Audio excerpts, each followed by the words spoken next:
You're sitting there, cheese pull stretching a mile, thinking, okay, I've peaked in life. But here's the twist. You made those mozzarella sticks yourself.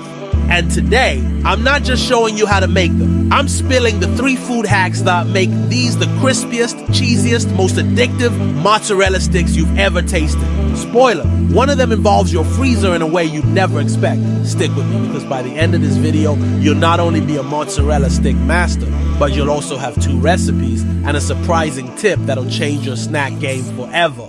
Let's rewind. I wasn't always a mozzarella stick genius. My first batch? Disaster. Cheese exploded in the pan like a failed science experiment. But after testing, tweaking, and some borderline obsessive frying sessions, I cracked the code. And guess what? It's simple. Here's how. Hack number 1, freeze your breaded sticks for 30 minutes before frying. This prevents the cheese from leaking out during cooking. Game changer.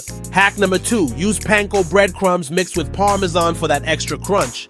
Trust me, it's like armor for your cheese. Hack number 3, season every layer.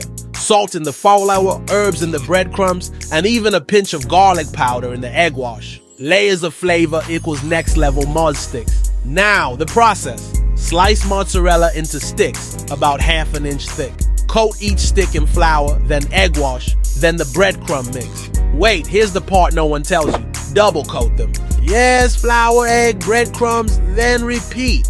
Because why settle for good when you can have amazing? Freeze your coated sticks for 30 minutes. Heat oil to 350 degrees Fahrenheit, fry in batches for 2 to 3 minutes per side. Watch them turn golden and crispy. Quick tip, if your oil's too cool, you'll end up with greasy sticks. Too hot? Burnt crumbs. So, thermometer equals your best friend here. Oh, and here's the fun tip. Instead of marinara sauce, try serving these with a warm garlic aioli or spicy honey dip. Thank me later. Now picture this. You're pulling the first stick out of the oil. It's golden, crunchy perfection. You take a bite, and that gooey cheese stretch is so dramatic it deserves its own Oscar nomination. That's what you've just made. And hey, let's not stop here. Remember those 2 recipes I mentioned? Turn your mozzarella sticks into mozzarella stuffed garlic bread, or toss them on a homemade caprese salad for a wild twist on a classic. Drop a comment with your go-to dipping sauce. Is it marinara, ranch, or something wild like sriracha mayo? If we can turn simple mozzarella sticks into art, imagine what else we can cook up together.